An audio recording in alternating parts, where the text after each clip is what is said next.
தாவேகாவை நோக்கி நகரும் மதிமுக. ராஜினாமா செய்ய தயாராகும் மதிமுக எம்எல்ஏக்கள்.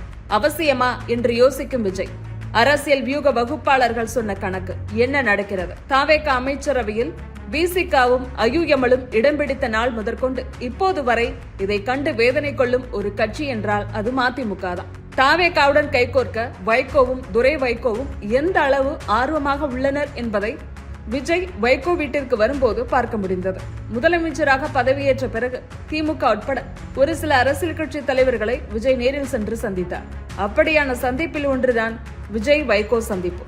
அப்போது தன் வீட்டு பணியாட்களை ஆர்வமுடன் விஜய்க்கு அறிமுகப்படுத்திய வைகோ, இவர்கள் எல்லோரும் விசிலுக்கு தான் வாக்களித்தார்கள் என்று சொல்ல, திமுக கூட்டணியில் 4 இடங்களை வாங்கிக் கொண்டு தன் வீட்டில் இருப்பவர்களையே கூட்டணி கட்சிக்கு வாக்களிக்க வைக்க முடியவில்லை எனில் இவர் எப்படி களப்பணியாற்றியிருப்பார் என்ற விமர்சனங்களை திமுக ஆதரவாளர்கள் முன்வைத்தார்கள். அந்த சந்திப்பு தொடர்ந்து தாவேகாவுக்கு ஆதரவாகவும் திமுகவுக்கு எதிராகவும் பேசி வருகின்றனர் வைகோவும் துரை வைகோவும். தாவேகா ஆதரவு பேச்சு என்பது நாளடைவில் திமுக எதிர்ப்பாக மாறி நிற்கிறது. நடந்து முடிந்த சட்டமன்ற தேர்தலில் திமுக கூட்டணியில் இடம்பெற்ற மதிமுகவுக்கு 4 இடங்கள் கொடுக்கப்பட்டன. அவை மொடக்குறிச்சி, மதுரை தெற்கு, கடையநல்லூர், சீர்காழி. இதில் 3 தொகுதிகளில் உதயசூரியன் சின்னத்தில் போட்டியிடுவது என்றும் சீர்காழியில் மட்டும் தனி சின்னம் என்றும் முடிவானது. ஆனால் சின்னம் கிடைப்பதற்கு தாமதமானதால் சீர்காழியிலும் உதயசூரியன் சின்னம் என மொத்தம் 4 தொகுதியிலும் உதயசூரியன் சின்னத்தில் போட்டியிட்டது மதிமுக. இந்த நிலையில் இதற்கு நன்றி தெரிவித்த ஸ்டாலின், ஆருயிர் அண்ணன் வைகோ பெருந்தன்மையோடு எடுத்துள்ள இந்த முடிவை நன்றியோடு வரவேற்கிறேன். மதச்சார்பற்ற முற்போக்கு கூட்டணி வெல்க என்று தன்னுடைய எக்ஸ் பக்கத்தில் பதிவிட்டார். ஸ்டாலின் பெருந்தன்மை என்று குறிப்பிட்டிருந்தாலும் வைகோ வேறு வழி இல்லாமலேயே இந்த முடிவை எடுத்திருந்தார் என்பதை அரசியல் களத்தில் யாவரும் அறிவர். கடந்த 2021 சட்டமன்ற தேர்தலில் திமுகவிடம் 6 தொகுதிகளை பெற்ற மதிமுக அப்போதும் உதயசூரியன் சின்னத்திலேயே போட்டியிட்டது. அந்த சமயம் 4 தொகுதிகளை கைப்பற்றியது மதிமுக. இந்த நிலையில் அடுத்து வந்த நாடாளுமன்ற தேர்தலில் உயிரே போனாலும் எங்களுடைய சின்னத்தில் தான் போட்டியிடுவேன் என ஆவேசம் காட்டினார் துரை வைகோ. ஒரு வழியாக திமுகவும் சம்மதம் தெரிவிக்க தனி சின்னத்தில் போட்டியிட்டு வெற்றி பெற்றது மதிமுக. இந்த நிலையில் 2026 சட்டமன்ற தேர்தலில் தனி சின்னம் கோரிக்கையை நிராகரித்தது திமுக தலைமை. அதற்கு முக்கிய காரணம் பலமுனை போட்டி, கூட்டணி கட்சிகள் அதிக இடங்களை கேட்டது. எனவே அதிக தொகுதிகளில் உதயசூரியன் சின்னத்தில் போட்டியிட வேண்டுமென்றால் சில கூட்டணி கட்சிகளை திமுக சின்னத்தில் போட்டியிட வைப்பதுதான் சரி. மேலும் தனி சின்னத்தில் போட்டியிடும் போது கூட்டணி கட்சிகள் வெற்றி வாய்ப்பு இழக்கவும் வாய்ப்பிருக்கிறது.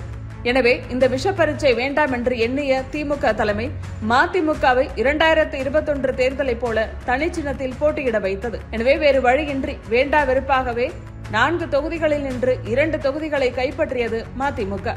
இந்த நிலையில் தேர்தல் முடிவுகள் தாவேகாவுக்கு சாதகமாக வந்த நிலையில் பெரும்பான்மை பெறாத தாவேகாவிற்கு ஆதரவு கொடுத்த விசிக, ஐயுஎம்எல் போன்ற கட்சிகள் அமைச்சரவையில் இடம் பிடித்த நிலையில் தாங்களும் தனி சின்னத்தில் போட்டியிட்டிருந்தால் அமைச்சரவையில் இடம்பெற்றிருக்கலாம் என்ற கவலை மதிமுகவுக்கு இருப்பதாக சொல்லப்பட்டது.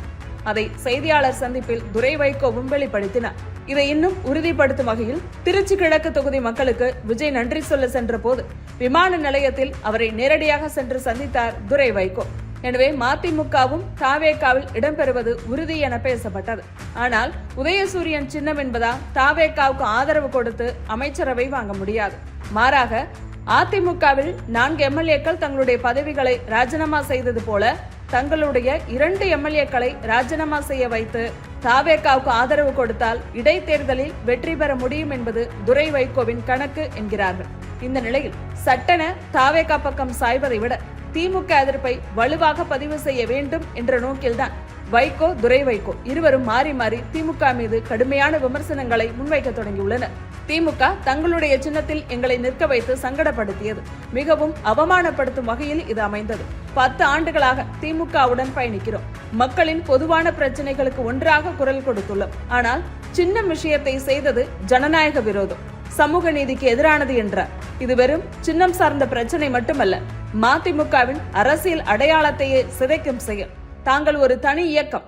கடந்த தேர்தலில் துரதிருஷ்டவசமாக திமுக கூட்டணியில் உதயசூரியன் சின்னத்தில் போட்டியிட வேண்டிய கட்டாயம் ஏற்பட்டதாலேயே தாவேகாவிற்கு தங்களால் ஆதரவு தர முடியாமல் போனதாக குறிப்பிட்ட துரை வைகோ, ஜூன் 27ஆம் தேதி நடைபெற உள்ள மதிமுக பொதுக்குழு கூட்டத்தில் கட்சியின் எதிர்கால நடவடிக்கைகள் மற்றும் கூட்டணி குறித்து முக்கிய முடிவுகள் எடுக்கப்படும் என்றார். மதிமுக பொதுச் செயலாளர் வைகோவும் திமுகவுக்கு எதிரான தன்னுடைய ஆதங்கத்தை கொட்டி தீர்த்தார். திமுக கூட்டணியில் மற்ற கட்சிகளுக்கு அதிக இடங்களை வழங்கிவிட்டு மதிமுகவிற்கு மட்டும் குறைவான இடங்களை ஒதுக்கியதும், கடைசி நேரத்தில் உதயசூரியன் சின்னத்தில் தான் போட்டியிட வேண்டும் என்று நிர்பந்தம் செய்ததும் தொண்டர்களிடையே மிகப்பெரிய ஆதங்கத்தை ஏற்படுத்தியதாக வைகோ தெரிவித்தார். அது மட்டுமல்ல, தாவேக அமைச்சரவையில் இடம் பிடித்த காங்கிரஸ் மற்றும் விடுதலை சிறுத்தைகள் போன்ற கட்சிகளுடன் மதிமுகவை ஒப்பிடக்கூடாது என்று சீறிய வைகோ, தனிச்சின்னத்தில் போட்டியிட முடியாமல் போனதே தங்களுடைய முதன்மை வருத்தம் என்றார்.